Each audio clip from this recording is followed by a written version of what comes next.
आज देश में पहली बार सुप्रीम कोर्ट की कार्रवाई का सीधा प्रसारण हुआ। अब लोग घर पर बैठकर ही सुप्रीम कोर्ट की सुनवाई को देख और सुन सकते हैं। सुप्रीम कोर्ट में संविधान पीठ के सामने लगे मामलों की सुनवाई के सीधे प्रसारण की व्यवस्था की गई है। इस नई शुरुआत पर संवाददाता पीयूष पांडे ने वकील डी.के. गर्ग से बात की। कोर्ट की कार्रवाई की पारदर्शिता और अपनी साख बढ़ाने के लिए सुप्रीम कोर्ट ने आज ऐतिहासिक कदम बढ़ाया है। सुप्रीम कोर्ट ने 3 संविधान पीठ की लाइव स्ट्रीमिंग करने का निर्णय लिया और आज वो लाइव स्ट्रीमिंग शुरू हो गई। आप देख सकते हैं कि किस तरह से chief justice of India EWS quota मामले पर सुनवाई कर रहे हैं और इस मसले पर बातचीत करने के लिए हमारे साथ एडवोकेट डी.के. गर्ग साहब साथ में हैं। सर, सबसे पहले मैं ये जानना चाहूंगा कि लाइव स्ट्रीमिंग से फायदा क्या है आम लोगों को? देखिए, लाइव स्ट्रीमिंग से लोगों को बहुत फायदा है। सबसे पहला फायदा तो ये है, डिजिटल मार्केटिंग को सीखकर आपके प्रोडक्ट्स और सर्विसेज को दुनिया को बेचना चाहते हैं तो फ्रीडम ऐप को अभी डाउनलोड करें। डिजिटल मार्केटिंग का एक्सपर्ट बने। कि इंडिया में करीब 8 लाख के करीब टोटल एडवोकेट्स हैं। हर एक की एक्सेस सुप्रीम कोर्ट में नहीं है। तो अगर ये लाइव स्ट्रीमिंग देखेंगे वो, तो उनको ये पता चल जाएगा कि सुप्रीम कोर्ट में बहस कैसे होती है, सुप्रीम कोर्ट कैसे रिएक्ट करता है और उसके बाद जो लॉ लेट डाउन होता है वो किस तरीके से होता है। अच्छा, और क्या ये इंडिया में ही पहली बार हो रहा है या इसके पहले भी और देशों ने ये कदम उठाया है और उससे फायदे मिले हैं? मैं ये मानता हूं कि 5 देशों में ये काम हो रहा है।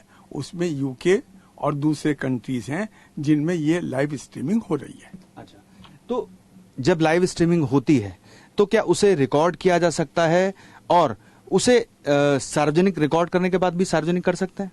देखिए, लाइव स्ट्रीमिंग को आप रिकॉर्ड भी कर सकते हैं क्योंकि ये विजिबल है। नेट पे विजिबल है। अच्छा। तो अगर इसको हमने रिकॉर्ड करा और इसको सार्वजनिक करा तो इसमें कोई किसी भी तरह का कोई वो नहीं है, आपत्ति नहीं है। अच्छा।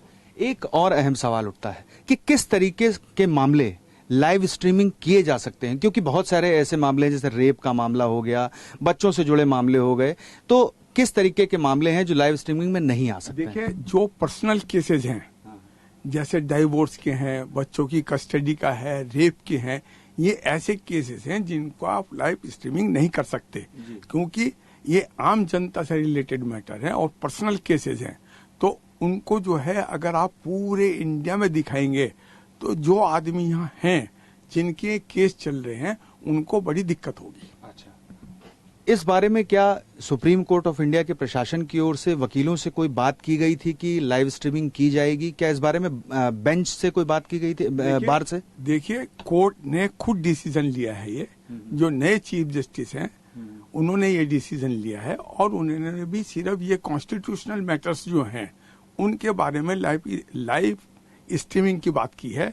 आम केसेस के बारे में ऐसी बात नहीं है। अच्छा, आप क्या सुझाव देंगे जो एडवोकेट्स हैं देश में और जो लोग हैं लाइव स्ट्रीमिंग के बारे में, वो किस तरीके से इस मतलब प्रक्रिया को देखें, कोर्ट की कार्रवाई को देखें और उससे कुछ सीखें?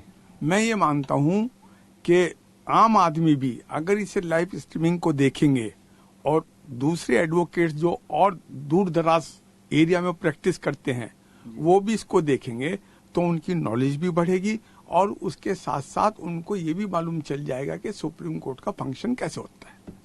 तो एक और अन्य सवाल है कि जब सुप्रीम कोर्ट लाइव स्ट्रीमिंग कर रहा है तो जो देश की अन्य अदालतें हैं, यानी कि हाई कोर्ट है और निचली अदालत है, जहां की कार्रवाई लोग देखना चाहते हैं, तो ऐसे में जो वहां पिटिशनर हैं या अन्य जो उससे मामले से जुड़े लोग हैं, अगर वो देखना चाहते हैं तो क्या आप ये मानते हैं कि सभी की लाइव स्ट्रीमिंग की जा सकती है? देखिए, लाइव स्ट्रीमिंग करी जा सकती है मगर छोटी अदालत हैं या दूसरे कोर्ट्स हैं उनमें भी ये फैसिलिटीज अवेलेबल नहीं है।